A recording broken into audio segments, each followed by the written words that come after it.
আজকের ভিডিওতে আমরা দেখব জিআরডি অর্থাৎ কি গ্যাস্ট্রো ইসোফেগাল রিফ্লাক্সেস ডিজিজ অর্থাৎ হার্টবার্ন বা অ্যাসিডিটি ট্রিটমেন্ট ফর কিডস, মানে কি বাচ্চাদের যে বুক জ্বালা করে, অ্যাসিডিটি হয়ে যায়, গ্যাস হয়ে যায়, তারই ট্রিটমেন্ট দেখব। তার সাথে সাথে এটাও দেখব যে এই জিআরডি বাচ্চাদের মধ্যে কেন হয়, এর লক্ষণ কি দেখা দেবে, এর প্রপার ট্রিটমেন্ট কী হবে। সাথে সাথে এটাও দেখব যে প্রত্যেকটা ট্রিটমেন্টের যে অপশানগুলো আছে তার ডোজ কী হবে। সম্পূর্ণ জিনিসগুলোই বিস্তারিত আলোচনা করবো, তাই ভিডিওটা আপনারা শেষ পর্যন্ত দেখুন। আপনারা দেখছেন বং ফার্মা, আমি ফার্মাসিস্ট ফিরোজ আলম। চলো শুরু করি। প্রথমে আমরা দেখব যে অ্যাকচুয়ালি জিআরডি জিনিসটা কি। ঠিক আছে, জিআরডির ফুল ফর্ম হচ্ছে কি গ্যাস্ট্রো ইসোফেগাল রিফ্লাক্সেস ডিজিজ। কি বলছে, জিআরডি অর্থাৎ gastro oesophageal refluxes disease is a chronic digestive disorder. ঠিক আছে, এটা একটা ডাইজেস্টিভ ডিসঅর্ডার যেটা কি করে অকার্স হুয়েন গ্যাস্ট্রিক অ্যাসিড যেটা আমাদের আছে, ঠিক আছে, এইচসিএল ফ্রম দ্য স্টমাক, ঠিক আছে, অ্যাবনর্মালি, ঠিক আছে, flows back up into the oesophagus. কথাটার অর্থ কি, আমাদের স্টমাকে যে অ্যাসিড আছে, ঠিক আছে, ডাইজেস্টিভ অ্যাসিড, সেটা কি করে যখন ফ্লো ব্যাক করে, ঠিক আছে, ফ্লো ব্যাক করে ইসোফেগাসের দিকে। এই যে ইসোফেগাস দেখতে পাচ্ছি, যে নালীটা আমাদের ইসোফেগাসের দিকে কি করে ব্যাক করে যায়, ঠিক আছে, তখন সেটাকে আমরা কি বলি, জিইআরডি অর্থাৎ গ্যাস্ট্রো ইসোফেগাল রিফ্লাক্সেস ডিজিজ। এরপরে আমরা দেখব causes of GERD. Causes of GERD in কিডসের মধ্যে যেগুলো হয়, মেনলি কিছু খাওয়ার আছে, ফুড দ্যাট কজেস জিএআরডি, অর্থাৎ কি চকোলেট যদি কোনো বাচ্চা বেশি খায় সেক্ষেত্রে হতে পারে। কার্বোনেটেড ড্রিঙ্কস, মানে যেগুলো আমাদের কোল্ড ড্রিঙ্ক আছে, ঠিক আছে, পেপসি, কোকাকোলা, মানে যতগুলো সফট ড্রিঙ্ক আছে আমাদের, ঠিক আছে, কোল্ড ড্রিঙ্ক, সেগুলো যদি কেউ খায় বেশি। হাই ফ্যাট ফুড, যেগুলো থেকে তেল জাতীয় জিনিস বেশি খাচ্ছে, চরব জাতীয় জিনিস, সেগুলো যদি কেউ খায়।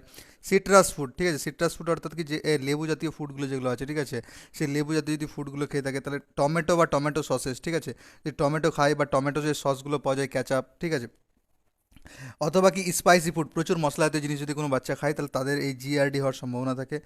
এছাড়াও যেগুলো এই কারণ আছে, সেগুলো হচ্ছে কি সেডেন্টারি লাইফস্টাইল, যদি লাইফস্টাইল ঠিকঠাকভাবে না করে, এক্সারসাইজ মেনটেন না করে, ওবেসিটি, যদি কোনো বাচ্চা প্রচুর পরিমাণে মোটা থাকে, বয়সের তুলনায় মোটা বেশি হয়ে গেছে, স্ট্রেস যদি কোনো বাচ্চার থাকে, ঠিক আছে, যে চিন্তা আছে, সেক্ষেত্রে আন্ডারলাইং কন্ডিশন, কোনো ধরনের ডিজিজ আছে, সেক্ষেত্রেও কিন্তু জিআরডি হতে পারে। এইগুলো মেন মেন কারণ বাচ্চাদের মধ্যে জিআরডি হওয়ার।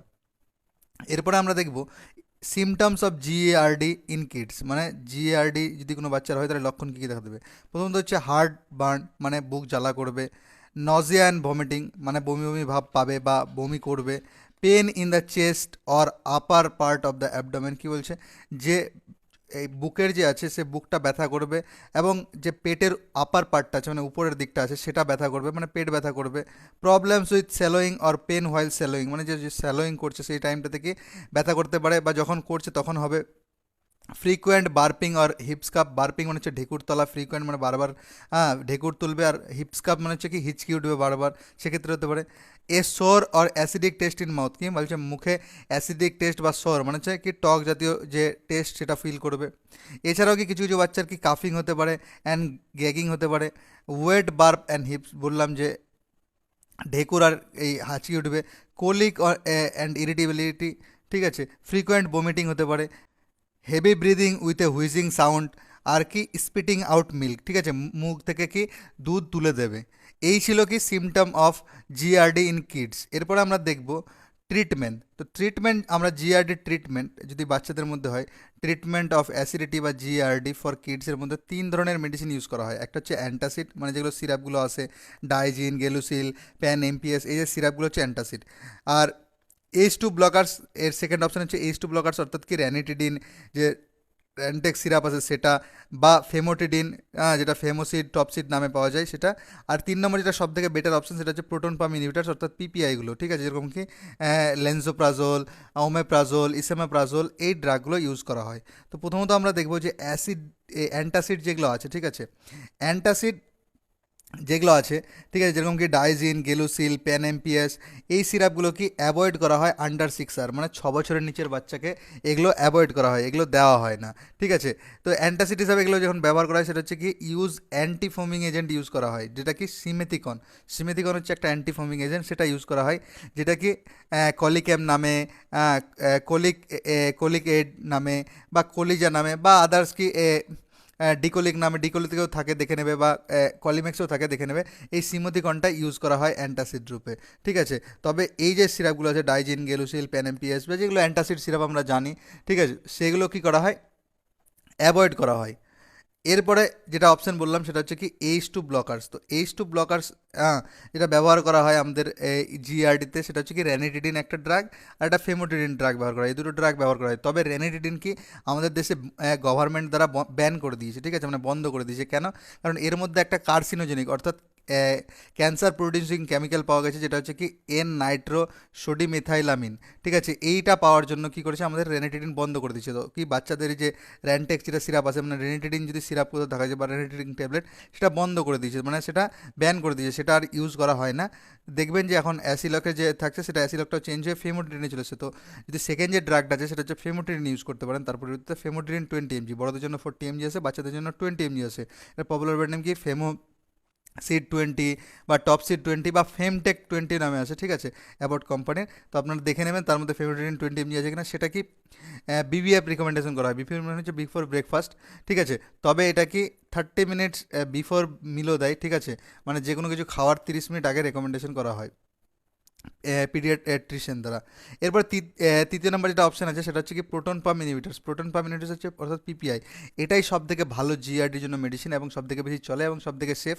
আর সব থেকে বড় কথা হলো কি এটা 24 ঘন্টায় একবারই রেকমেন্ডেশন করা হয়, ঠিক আছে। তো এখানে যে তিনটে ড্রাগ পিপিআই এর মধ্যে রেকমেন্ডেশন করা হয় সেটা হচ্ছে সব থেকে লেন্সোপ্রাজল, যেটা ল্যানজোল নামে আসে, বা ওমেপ্রাজল যেটা ওমেজ নামে আসে, বা ইসিমেপ্রাজল যেটা নেক্সপ্রো নামে আসে। এই তিনটে ড্রাগ সব থেকে বেশি ব্যবহার করা হয় এবং সব থেকে ফার্স্ট চয়েস হিসাবে কিন্তু এই প্রোটন পাম্প ইনহিবিটরকেই ধরা হয়, বড়দের জন্য হোক আর বাচ্চাদের জন্য হোক, এটাকেই ধরানো হয়। তো প্রথমে আমরা দেখবো কি ল্যান্সোপ্রাজল, ঠিক আছে।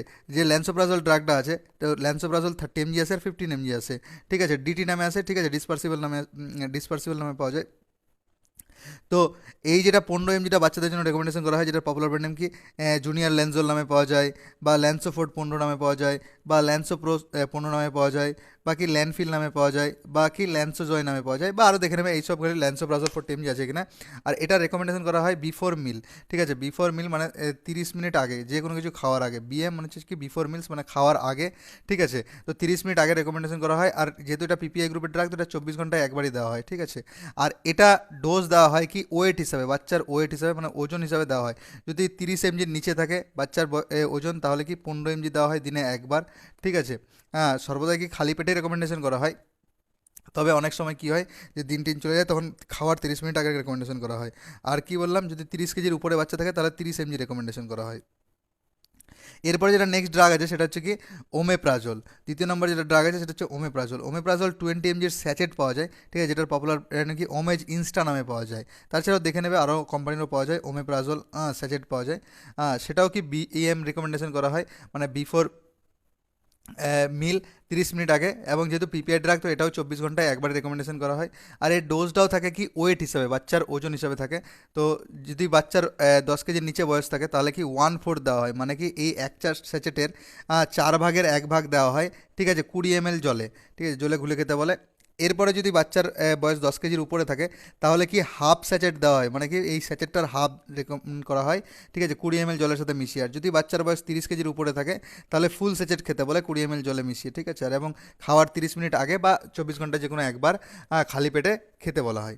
এরপরে তৃতীয় নম্বর যে ড্রাগটা আছে সেটা হচ্ছে কি ইসেমেপ্রাজল। ইসেমেপ্রাজল যে ড্রাগটা আছে সেটা কি ইসেমেপ্রাজল 10 mg-র স্যাচেট পাওয়া যায় ওমেপ্রাজলের মতোই, এমনকি নেক্সপ্রো জুনিয়র নামে পাওয়া যায়, বা ইসল নামে পাওয়া যায়, বা জোসা জুনিয়র নামে পাওয়া যায়, বা ওমেজ জুনিয়র নামে পাওয়া যায়, ঠিক আছে। ওমেজ এখন ওমেপ্রাজল চেঞ্জ হয়ে ওমেজ জুনিয়রে ইসেমেপ্রাজল থাকে।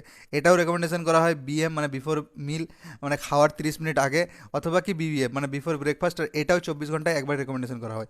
এটাও সেম ওমেপ্রাজলের মতো ওয়েট হিসাবে, মানে বাচ্চার ওজন হিসাবে ডোজ নির্ধারিত করা হয়। যদি বাচ্চার বয়স বাচ্চার ওজন 10 কেজির কম থাকে তাহলে সেক্ষেত্রে 1/4 মানে 4/1 সেচেটটার 20 ml জলে ঘুলে দিতে বলে। এই যে একটা সেচেটের কি 4/1। এবং যদি 10 কেজির উপরে থাকে তাহলে হাফ সেচেট রেকমেন্ডেশন করা হয়, ঠিক আছে, মানে এই হাফ সেচেট 20 ml জলের সাথে মিশিয়ে ঘুলে খাবে। আর যদি 30 কেজির উপরে থাকে তাহলে ফুল সেচেট, মানে পুরো একটা সেচেট একবারে জলে 20 ml জলে ঘুলে খাবে। এই ছিল তোমাদের কি বাচ্চাদের জিএআরডি বা অ্যাসিডিটি বা গ্যাসের ট্রিটমেন্ট, ঠিক আছে। তবে আমি বারবার বলে থাকি আমার এই ভিডিওগুলো শুধুমাত্র ইনফরমেশন এবং নলেজ পারপাসের জন্য, মেডিকেল ফিল্ডের লোকদের জন্য। আমার এই ভিডিও থেকে কেউ কখনো সেলফ মেডিকেশন করতে যাবেন না, অর্থাৎ নিজে থেকে মেডিসিন নিতে যাবেন না। সর্বদাই ডাক্তার এবং ফার্মাসিস্টের পরামর্শতেই ওষুধ নেবেন। এবং এই যে আমার হোয়াটসঅ্যাপ নাম্বার দেওয়া আছে, যদি আমার কেউ এই যে পিডিএফগুলো দেখে পড়ায় সেগুলো অনেকে নিতে ইন্টারেস্টেড থাকে, তো যদি পিডিএফ নেওয়ার ইচ্ছা থাকে তবে অবশ্যই পিডিএফগুলো পেড ভার্সন, মানে আপনাকে টাকা দিয়ে কিনে নিতে হবে। পিডিএফ যদি নেওয়ার ইচ্ছা থাকে তাহলে ওইটা করতে পারতেন, বা আমার অনলাইন ক্লাস জয়েন করতে চান তবু এই হোয়াটসঅ্যাপ নাম্বারে 8436383340, বা যে কোনো সমস্যার জন্য আপনি এই হোয়াটসঅ্যাপ নাম্বারে আমাকে টেক্সট করতে পারেন। কল করবেন না, কলে পাবেন না, শুধুমাত্র হোয়াটসঅ্যাপ করবেন, তাহলেই পাবেন। তো এই ছিল তোমাদের জিআরডির ভিডিও। যদি ভিডিওটা ভালো লেগে থাকে তাহলে অবশ্যই একটা লাইক করে যাবে। যদি আমি কিছু ছেড়ে থাকি বা আপনার কিছু জানার ইচ্ছা থাকে তো অবশ্যই কমেন্টের মাধ্যমে জানাবে। যদি ভিডিওটা কারো প্রয়োজন মনে হয় তাহলে অবশ্যই তার সাথে শেয়ার করবে। এবং আগামী দিনেও এমন যদি মেডিকেল রিলেটেড ভিডিও পেতে চান আমার চ্যানেলটাকে, তবে অবশ্যই সাবস্ক্রাইব করে রাখবেন, সাথে বেল আইকনটা প্রেস করে রাখবেন যাতে আমার ভিডিওর নোটিফিকেশন আপনার কাছে পৌঁছে যায়। ভিডিওটা শেষ পর্যন্ত দেখার জন্য আপনাকে অসংখ্য অসংখ্য ধন্যবাদ। Thank you so much.